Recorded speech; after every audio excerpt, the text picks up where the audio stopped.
Hello guys, today we'll discuss about content marketing trends, what you need to consider when you are going to promote your website, and marketing doesn't stay in one place all the time. It's developed and you need to consider new technologies, new stuff, what you can use in your marketing strategy, or sometimes to change your marketing strategy. Who don't know me, my name is Anatoly Litovsky and I am from SEOtools.tv.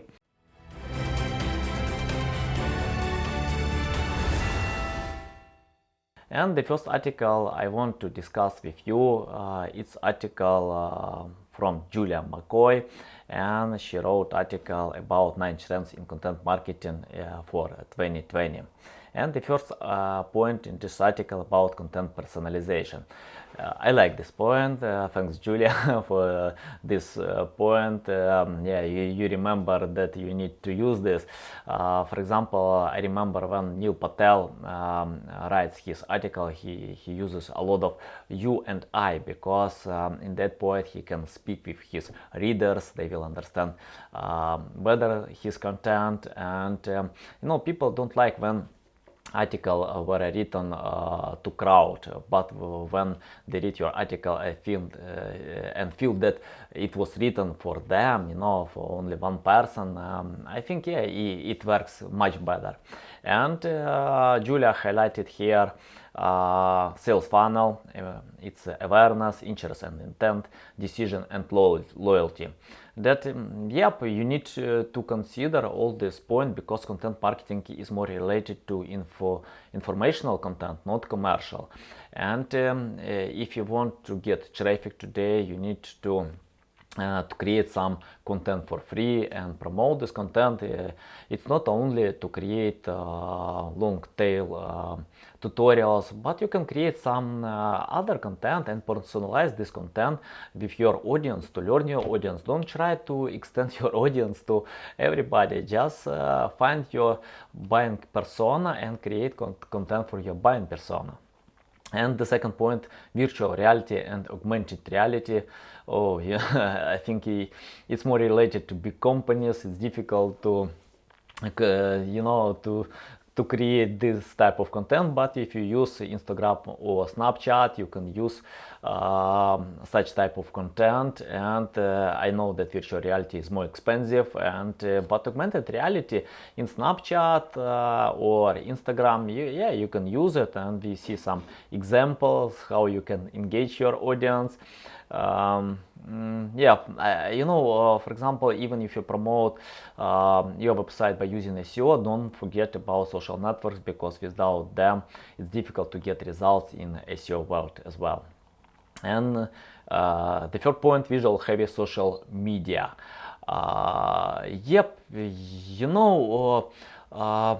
Don't pay your attention only to one method of promotion, for example, only SEO or pay-per-click. I think it's better, to extend your content everywhere, especially in social media networks.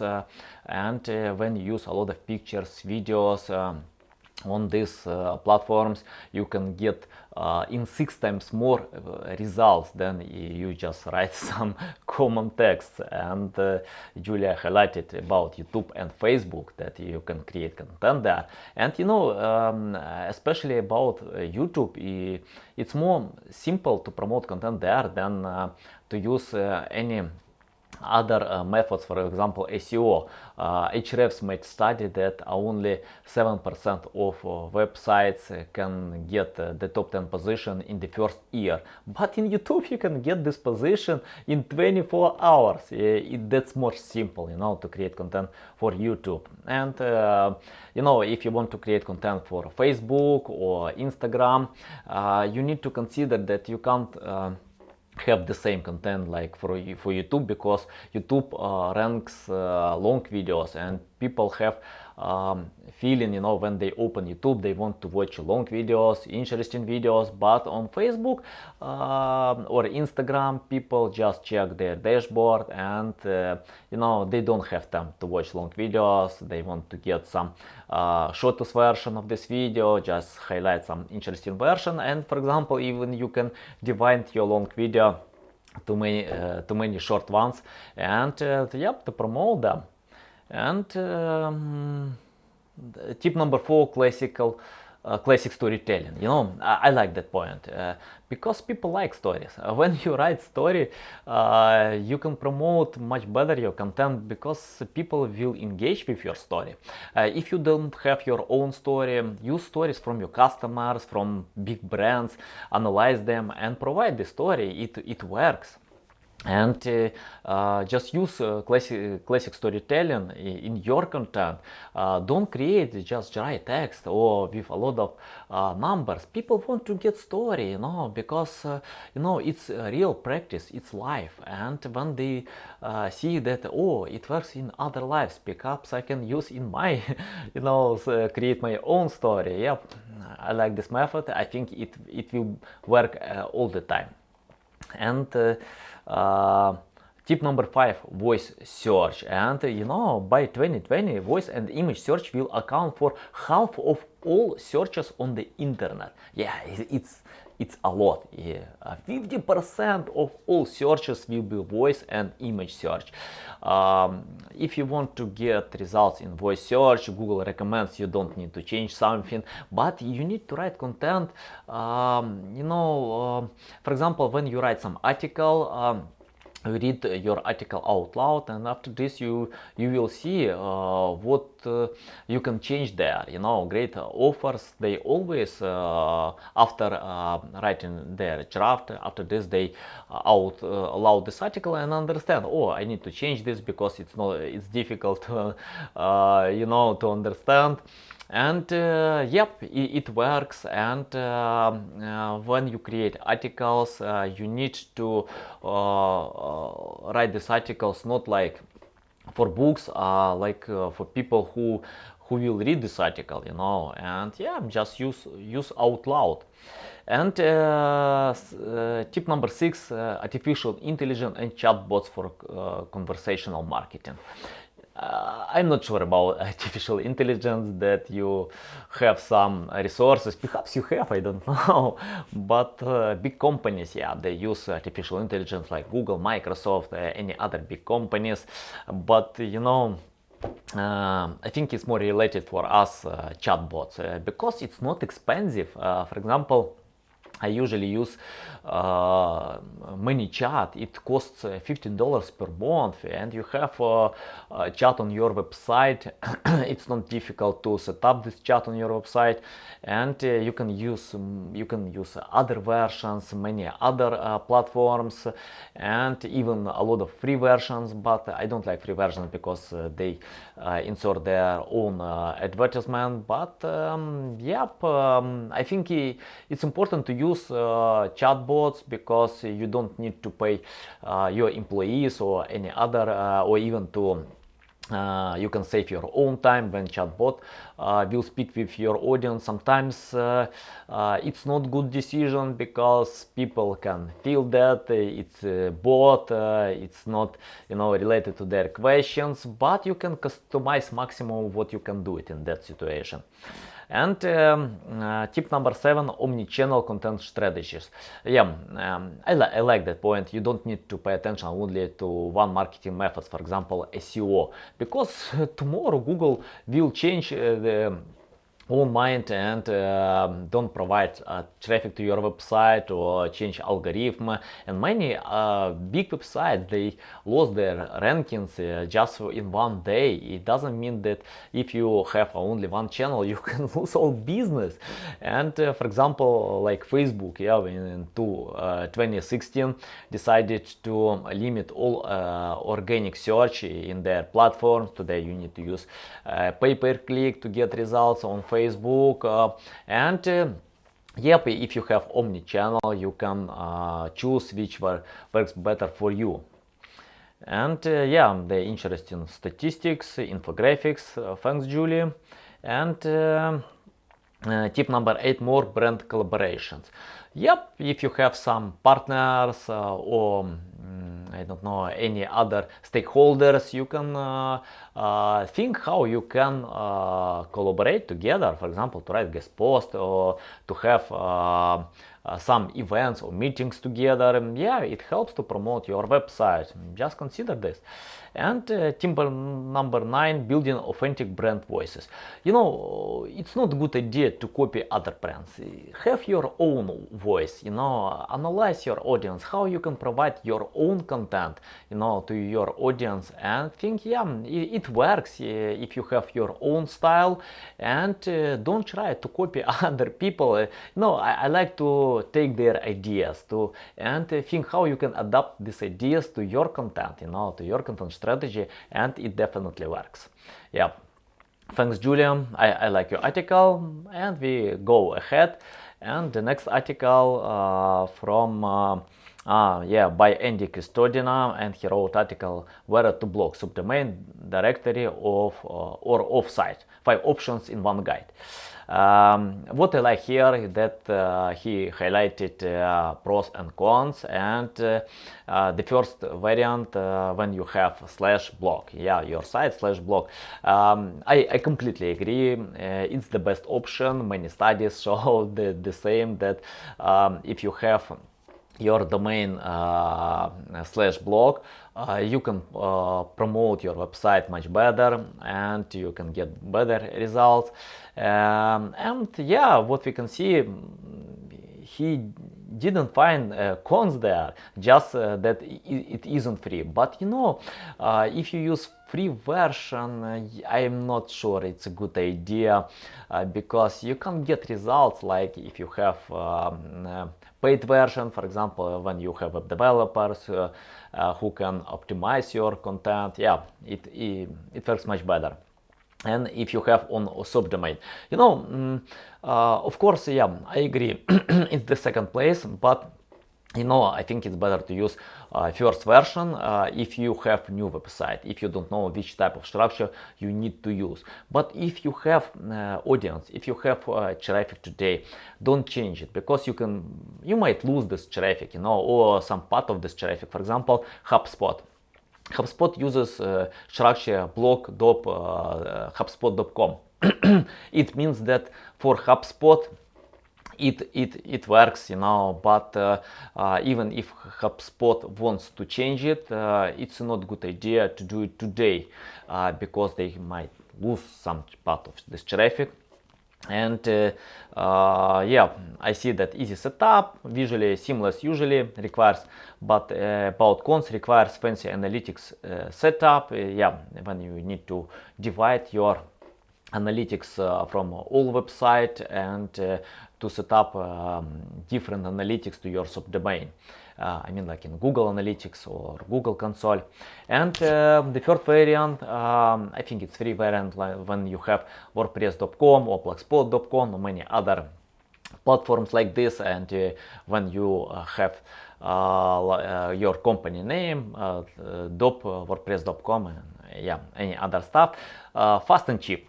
agree, but bad for SEO, bad for user experience, not good for analytics. I completely agree. If you don't have any money, yeah, perhaps it's a good decision, you know, to start there. But if you want to earn money, to get traffic, yeah, it's better to use paid version and have your own domain. And by using Medium or LinkedIn, yeah, I completely agree. You can create content on your website and syndicate this content to these platforms. And even in these platforms, you can set up a canonical tag to your web page, and it helps Google to understand that your content is the first version, what they need to rank. And yeah, but in this point, you can extend your content to bigger audience like LinkedIn and Medium. Yeah, yeah, I think it's a good article. You definitely need to read it. And we go ahead and The next article, learn how to write compelling copy from masters of copywriting. Yeah, if you want to be a great author, you need to learn from great authors as well. You don't need to copy them, but adapt some their interesting ideas to your style. And the first point, write with your ears. And I see some quote from Leo Barnett. If you can't tune yourself into your customer, you probably shouldn't be in the ad writing business at all. Before writing any advertisement, just analyze, will you buy this product? Or perhaps some other people buy these products, because if you are not sure about the quality, if you are not sure about any other stuff, any advertisement will help you. At first you need to have high quality product, and you need to have customers who can buy this product. And I like that point. And the second point, write irresistible headlines. 80% of readers don't open websites if they don't like headlines, if it's boring, and if they don't see some interesting information there. And 80% of readers, even after opening content, they just scan this content. They just try to find some interesting points to their subheadings, other data. But it means that only small headline more important than all content. Just consider this and use some techniques. And what type of techniques we have here? Useful, answer the what's it in it for me immediately. Urgent, tell them why they should read your post now. Unique, make clear your article isn't just a rework or recycle of the other pieces of the subject. And ultra specific, tell them exactly what they can expect. And tip number 3, put the most important information first. Of course, people when they open any content, they scan the introduction, and if they don't see the most important information first, they can skip it, avoid this article, and go to competitors. But it's important to hook them, to give them what they want to get. And when they hook them, it creates slippery site and they can read all your content. Like Joe Sugarman taught us that when you have slippery slide, when you hook their attention, it's difficult to stop reading, because the most part of people, like 86%, they skip reading, and it's important to pay attention to them. And tip number 5, don't go off on any tangents. Your readers should be so compelled to read your copy that they cannot stop reading until they read all of it, as if sliding down a slippery slide. Joe Sugarman, I told about him. And it means that what I like from Joe Sugarman tricks, that he started from the first sentence. He usually writes small sentence, even non-complete sentence, because it helps to pay attention. And people think that I need to read more, I don't understand why it's not a complete sentence. And but it helps Joe Sugarman to create slippery slide. And the first goal of first sentence, that to read the second one. And the goal of second sentence to read the third one. It means that you need to create this slippery site, and to use some techniques. And tip number 6, make it crystal clear. When you write some articles, you need to think, for example, it's understandable. And for example, to give this article or your content to other people, ask their opinion, perhaps your family, your friends, your colleagues, your editor. Sometimes it's better to give this article to editors who don't know your topic. For example, I usually do it, when I write some article, I give to editor who doesn't know SEO or digital marketing. And if the editor doesn't understand my content, and it means that I need to change something, even to rewrite all the piece of the content. Yep, and think that we have different readers, and you don't need to create difficult content. Your readers need to understand your content, more quickly. And it's enough. Thanks for this article, and we go ahead. And the next article from HubSpot: why we removed 3,000 pieces of outdated content from the HubSpot blog. I think it's difficult decision to delete 3,000 pieces of content. It means, I don't know how much you need to spend to create such amount of content, but they did it because it's outdated, because it's not valuable anymore for your readers. And HubSpot highlighted why he did it, why this website did it, and I think they used, at first they used Screaming Frog SEO Spider for this step, to find some pieces of content what you need to or fix it or delete it or edit it, because when you need to spoon your content, to find, you have three solutions. First one, delete this content, the second one to rewrite this content, and the third one to add some additional information, or even the fourth one when you can don't touch this content, just go ahead because it works, it's not outdated and stuff like this. And you definitely need to read this article from HubSpot, because they explain how they did it. They used Screaming Frog, and after this they used Google Analytics, to find which pages don't have good time on site, and perhaps big bounce rate, and the third tool what you need to use, it's Ahrefs, because you can understand what type of backlinks your content have. For example, if you have some outdated content and this content have a lot of backlinks, you don't want to lose these backlinks. It's better to set up 301 redirect or any other point, to understand what you need to do with this content. Read this article, it's interesting example. And we go ahead, and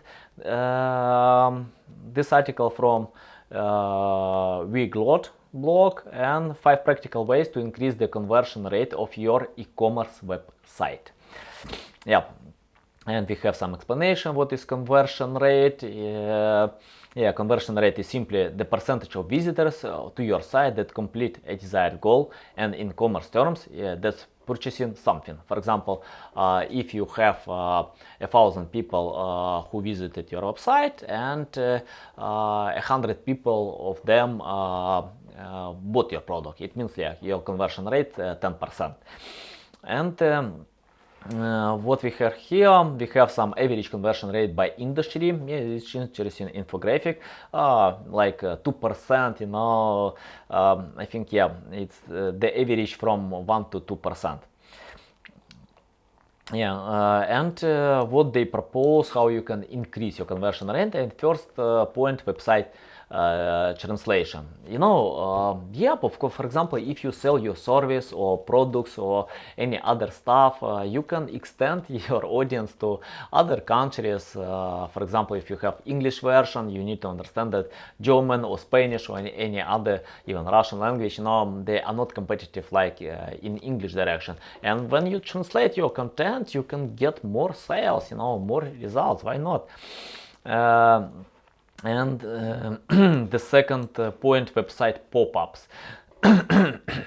I think everybody hates pop-ups. I hate them as well. But you know, if you have loyal audience, if you have big traffic, you can set up some pop-ups and analyze your user behavior. If you don't lose your traffic after this, if user can get your pop-ups, why not? Yeah, you can use it. I think yeah, it definitely works. And what we have here, customer testimonials. Yeah, of course, that you need to confirm that people know you and you have some testimonials. It helps to sell.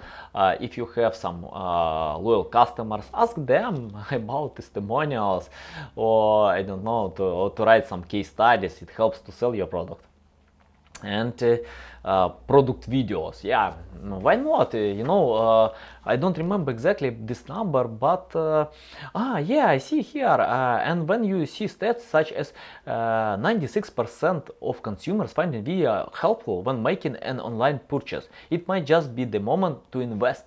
It means 96%, people want to watch video before buying. Yeah, it definitely works. Email marketing, of course, I think email marketing will work all the time.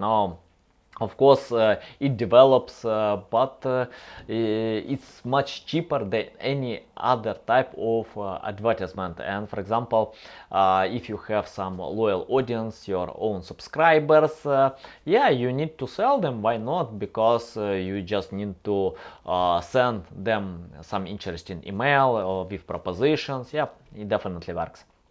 And yeah, I think a lot of explanation with some interesting examples, and we go ahead. The next article from Search Engine Journal, and yeah, in this article I see 10 reasons you can't be afraid to experiment and fail with your content.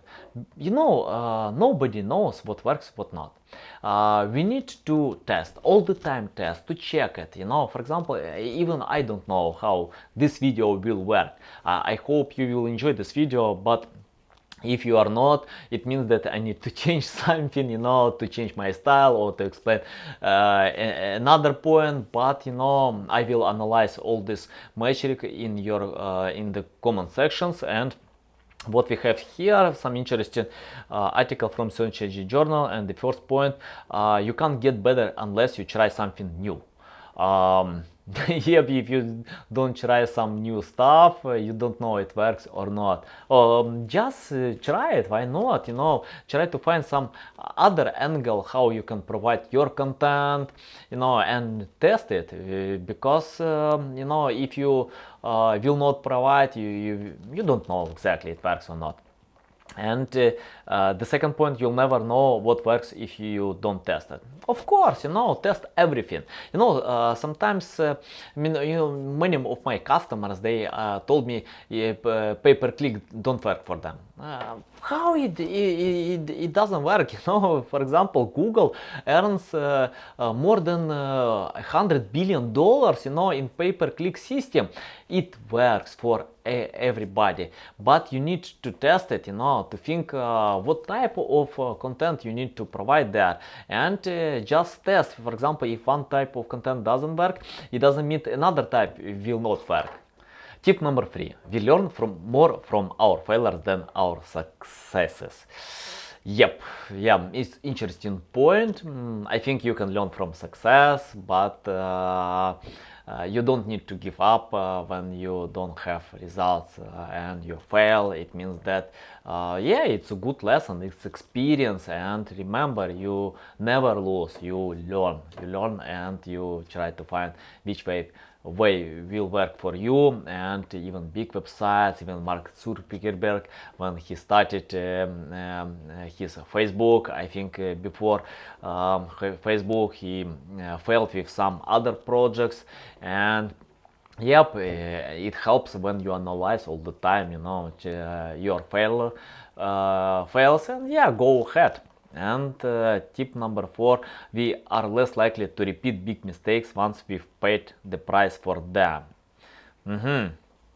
Of course, even with big mistakes, you can go ahead. Yeah, you can lose a lot of money or your own time, but never give up. Just continue working hard, and after this, it helps you to find your own way. And yeah, in future you will get some results. Yeah, I like this picture. And yeah, tip number 5, you can't afford to not experiment, as you never know what might flip the dial. Yeah, okay, it's interesting point. There are so many factors in play with Google that you can't afford to not experiment, as you never know what might flip the dial. Yep, of course. Who knows? If everybody knows who will get these results, because we have only the top 10 position, but thousands, even millions websites want to get this the top 10 positions. And if everybody knows what works, yeah, it's difficult to imagine how Google can choose from them. Of course, Google chooses only the best. And if you want to be the best, just learn all the time. And okay, tip number 6, you'll never stand out if to the line and do what everyone else is doing. I agree with this point. For example, when I started to record my videos for my Russian YouTube channel and for English channels, I tried to take some stuff from Brian Dean and any other offers, but I decided it doesn't work for me. I need to have my own style, and to provide this style and to get my own followers, subscribers who will be interested with my content. And of course, you need to find your own style as well, and I know that if this video will not produce great results, the next video or some other videos will bring some interesting results for me. Yeah, and tip number 7, something might not work the first 2 times, but the third times the charm. You don't need to provide some test only in a few days or even in 1 week. Some tests you can provide like monthly, or for example a few months. And because we have some seasonality on any other factors, and yeah, just test all the time to change something there, and after this, yeah, you can get some results. And closing the door too early means you might not have the chance for something that could be amazing. Yep, I think it's all this article are related with tests. Of course, for example, if you test something and you this point didn't give results for you, perhaps you can test one more time or change something in your strategy. And yeah, tip number 9, failure gives you motivation. I don't know how it gives motivation, but for me, if I fail, I understand that I need to change something to perhaps to slightly to change my strategy. And yeah, I don't know if the author of this article it motivates. Yeah, perhaps why not, but I definitely agree that you don't need to give up. Yeah, just go ahead. And yeah, and tip number 10, failure gives you empathy.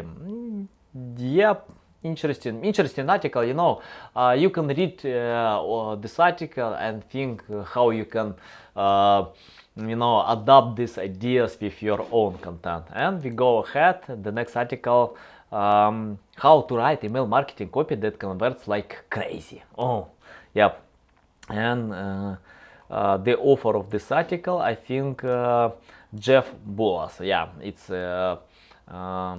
his website. And yeah, of course, he starts from introduction that email marketing is not that, and I'm not sure it will be that in any time, but the first step, what is persuasion? Yeah, of course, if you write your email and you can persuade your recipients that it's valuable for them, I don't think it's a good idea, try to sell them. of course you need to be persuasive, and even when people open your email and if they feel that oh, I am not sure that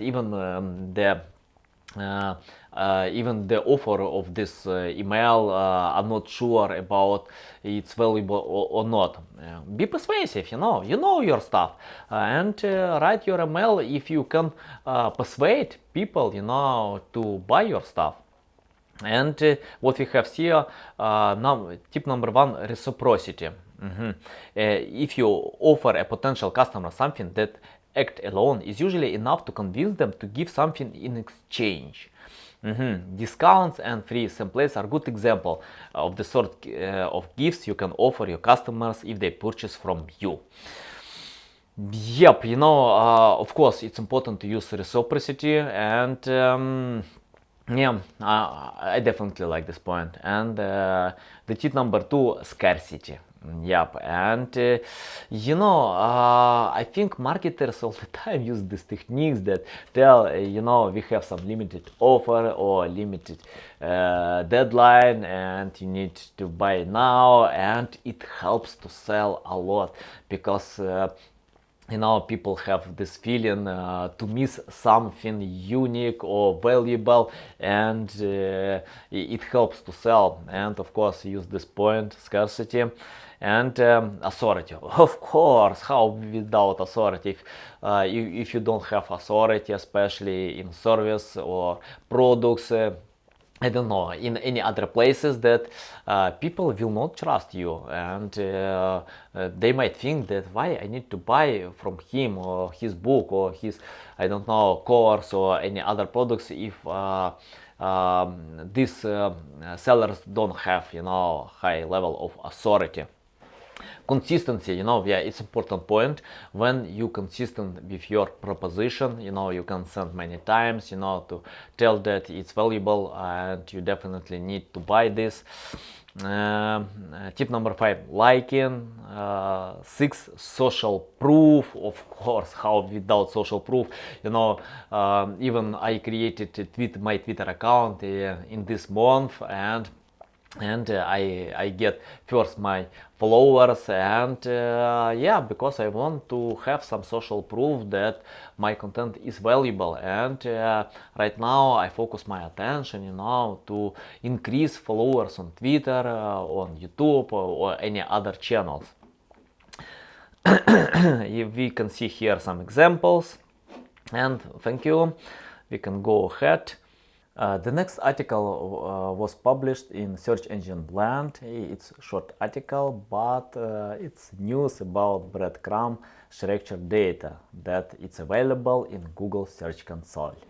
Yep, it's interesting that you can analyze how Google scans your content on website, and Google checks your breadcrumbs, not only sitemap, to analyze your website structure. And you need to consider this when you produce your content to create some simple structure to your audience, to your visitors of your website. For example, on Amazon you can see a lot they use breadcrumbs. And the next article from Google Webmaster Central blog about making review-rich results more helpful. And yep, in this article Google highlighted which type of schema markup you can use, because today Google supports only some types of schema markup, and yeah, a lot of questions were in the last week that how you can set up schema markup. You definitely need to read this article to understand you have some type which works or not today.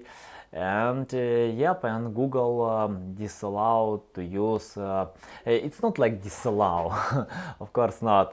Google highlighted that you don't need to use third-party reviews on your website, and perhaps you can use it, but Google will not show stars on search results. Yeah, I mean like these stars, and yep, because Google decided that it's not helpful for you, for users. Okay, read this article, it's interesting, and I think that you can give this information to your web developer.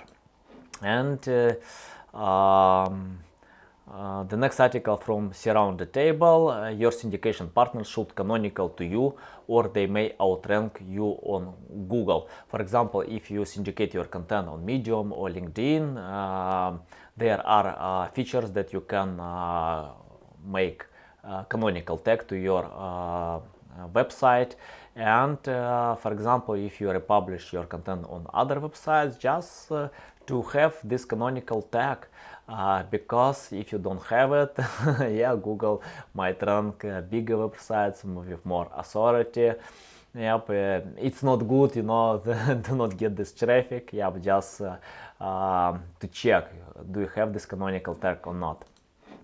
On this article from Search Engine Land about that organic search responsible for 53% of all site traffic and paid only 15%. Yeah, it's some difference, like 3-4 times that organic search get more results, because even today when we have like the first 4 position for pay-per-click, but not all you know, keywords have pay-per-click, and especially when you have some strategy for content marketing, you have informational pages.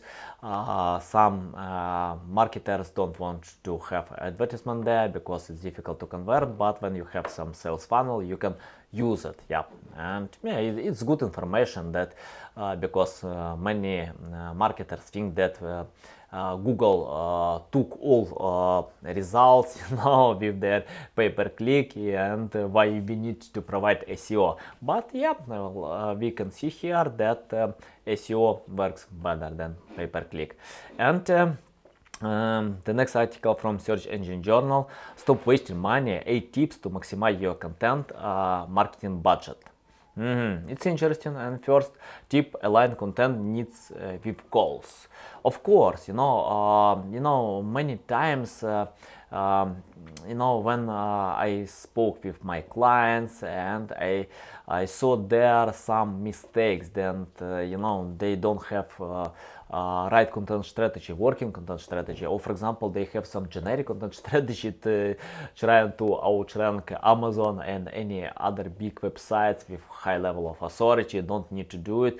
Just to create your own content strategy and think how this type of content can help you to get more attention and to get more results. And the number 2 tip: create a strategy. Of course, you know, many websites don't have strategy. Yeah, you know, many times I spoke with my clients, and when I get new clients, more than 50% of them don't have content strategy. They don't know what to produce. And you know, I always try to create the best content strategy for them, you know, considering their level of authority and considering their competitors. Yep, of course, it's better to create some content strategy. Even during your work, you can change it. That's okay, that's normal, but you need to know what type of content you can produce, how you can promote it. Do you have resources to promote all of this content? For example, when you write a lot of blog posts, even great blog posts, but you don't have resources to promote them, why you need to have this? You know, perhaps to write less and promote more, you know, and yeah, it definitely works much better. And promote more, you know, and yeah, it definitely works much better. And tip number 3: learn from the past. Of course, you need to analyze your past. You need to test everything what you made it, and to think how you can change it, to replace it, or yeah, analyze it. And that's normal, that's okay. And tip number 4, learn from competitors. Analyze competitors. Of course, use Ahrefs, SEMrush, or any other platforms, to think how they provide their content, how they promote this content, and to think how you can use it, for your website, to promote your website. Tip number 5, listen to your audience. Even in big companies, they have like different sales department and marketing department, and the biggest problem when they don't speak with each other. That's not good, because when you don't know what your customers want to get, how you can to set up your advertisement. Of course, it's better, to speak with, between two departments and to understand your customers, or even to speak directly with them, to set up some polls, issues, to ask them. Yeah, listen to your audience. Of course, at first you need to work for your audience. And tip number 6, leverage your subject matter experts. In this video we spoke about subject, and it's important point, and of course you need to think, how you can set up your subject, and but in this tip it's more about it's more about to use some different opinions from authority people, from some experts. Perhaps you can ask other experts to analyze your content. Perhaps they can add some quotes. You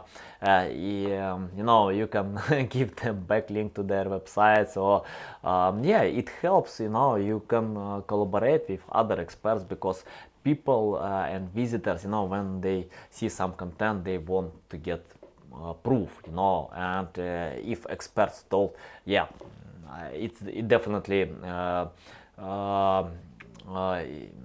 cool content.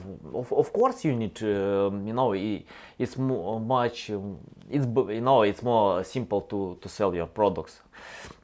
And tip number 7, use the same content in multiple ways. I like that point. For example, you can create content for your blog post and syndicate this content to Medium, LinkedIn, and for example, convert to different formats like audio, video formats. You don't need to create a lot of content everywhere. For example, if you create content for your YouTube, you can divide this content in many shortest video and provide this content for Instagram or Facebook. You don't need to create a lot of content there. And tip number 8, measure content performance, be agile. Okay, what we can hear, of course you need to measure, all your content. You can use Google Analytics to check time on site, to check other metrics, bounce rate. Here are some interesting points. You need the long-term strategy and calendar, but you have to build in the mechanisms to be able to adjust as you go. Thanks Search Engine Journal for this article. And we go ahead, what we can see here, how to unleash the power of pre-outreach strategy. I like link building. I usually provide link building for my clients, and what I can see that of course outreach is related to white-hat link building, and but sometimes outreach doesn't work or doesn't produce great results because people don't know some of my clients, and if they don't have a lot of followers, connections, you need to create this one before providing outreach. And when make pre-outreach, you can write some email before sending email with outreach or with your proposition to get backlink or any other interesting proposition that you can warm your connections. You can speak by Twitter, in the comment sections on their blogs, or even to write pre-outreach to say thank you for their content. Don't flatter people, just to find some interesting stuff and to build connections with recipients. I like this article. You definitely need to read this article, and we go ahead 10 link building lies you must ignore from Moz. Of course, who can write this article?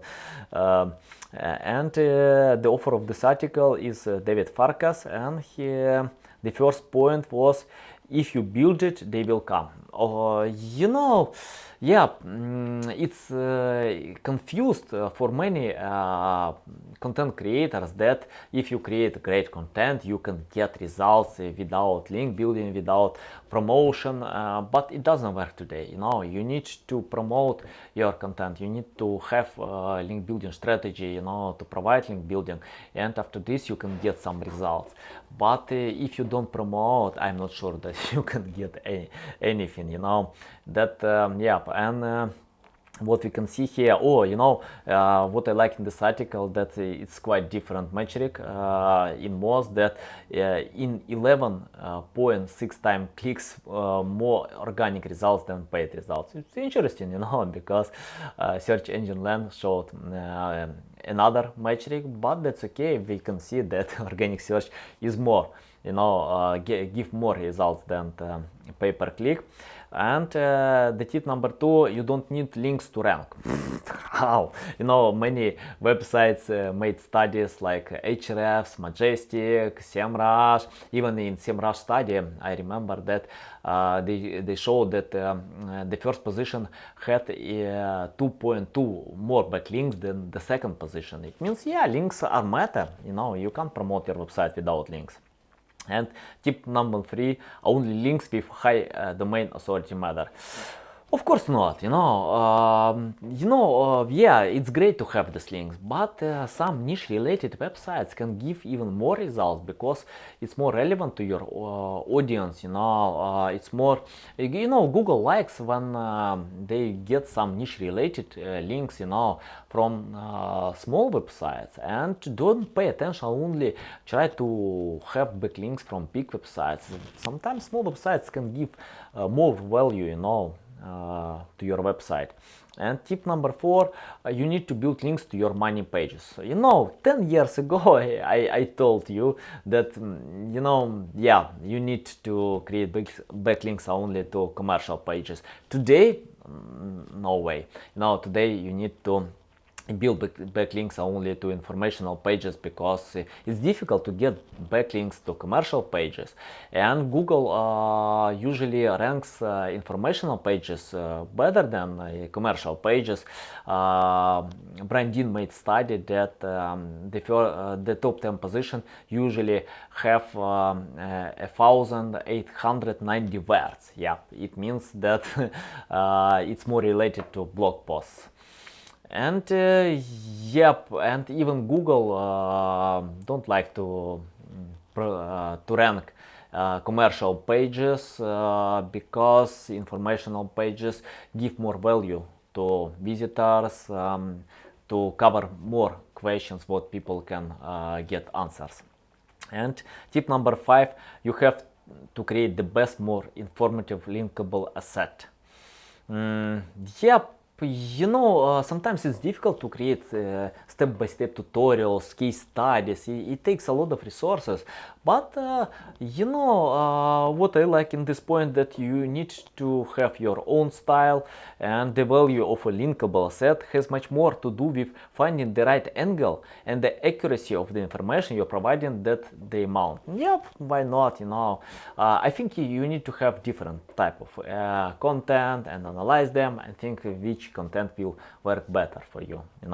And tip number 6, the more emails you send, the more links you will get. Of course not,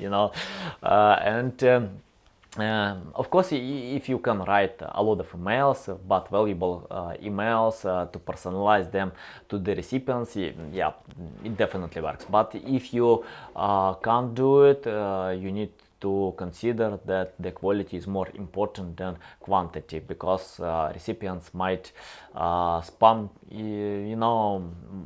might mark spam your emails or delete them. And yeah, and today, people usually get hundreds of emails every day. It's difficult, to read all these emails, and they just choose the best important for them, and I think the most important emails from colleagues, from friends, families, and after this you can try to pay attention, with your email.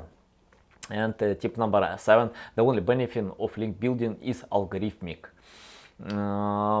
Of course, link building is one of the most important element, to rank your website. And you need to create links, not only to think about link building to rank your website. Perhaps your links can give you traffic, sales, other results. And for example, today a lot of no-follow backlinks, and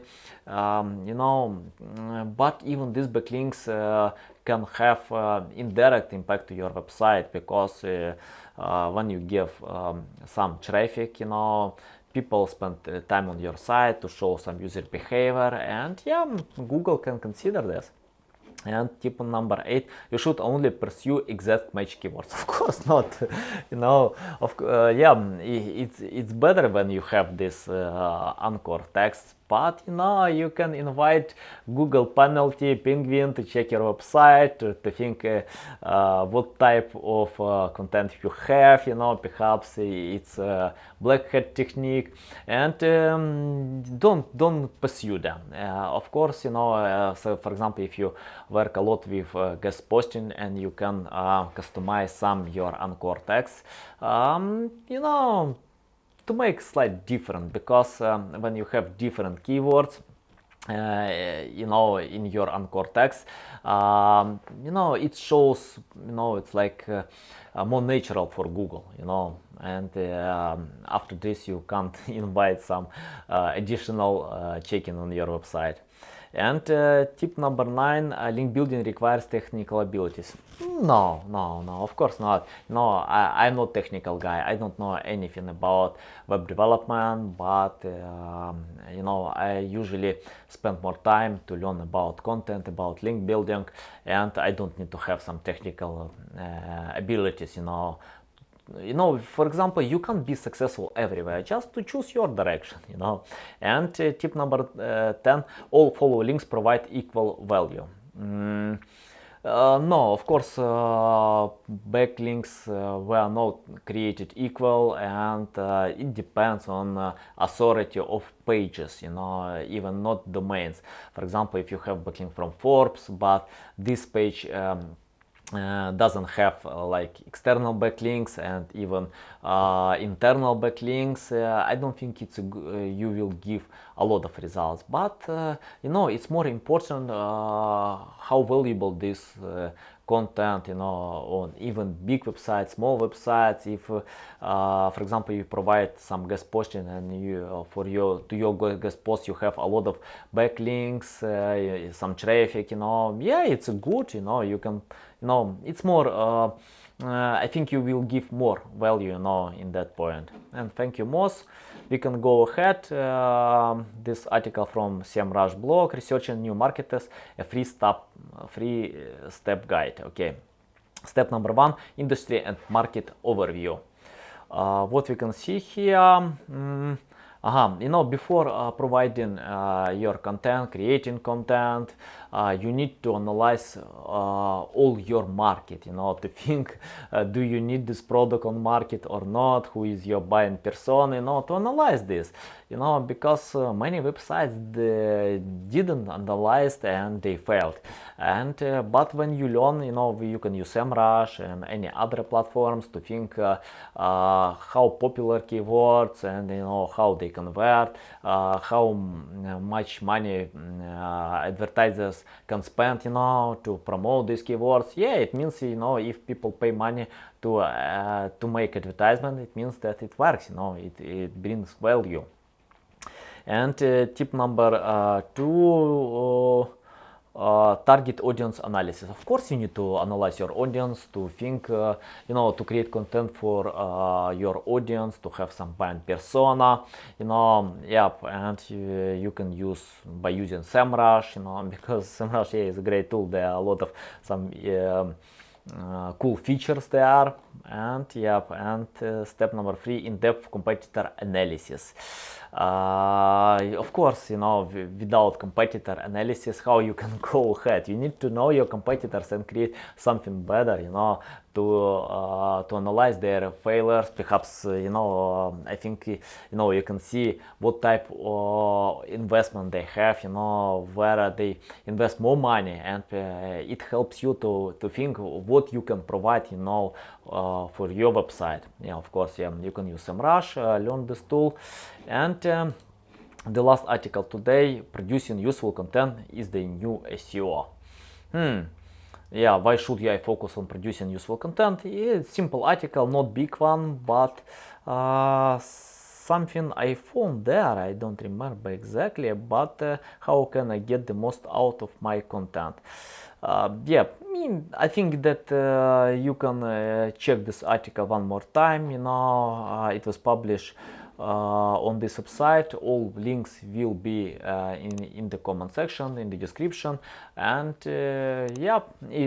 it's everything for today. And I hope you enjoyed this video. See you next time. Cheers!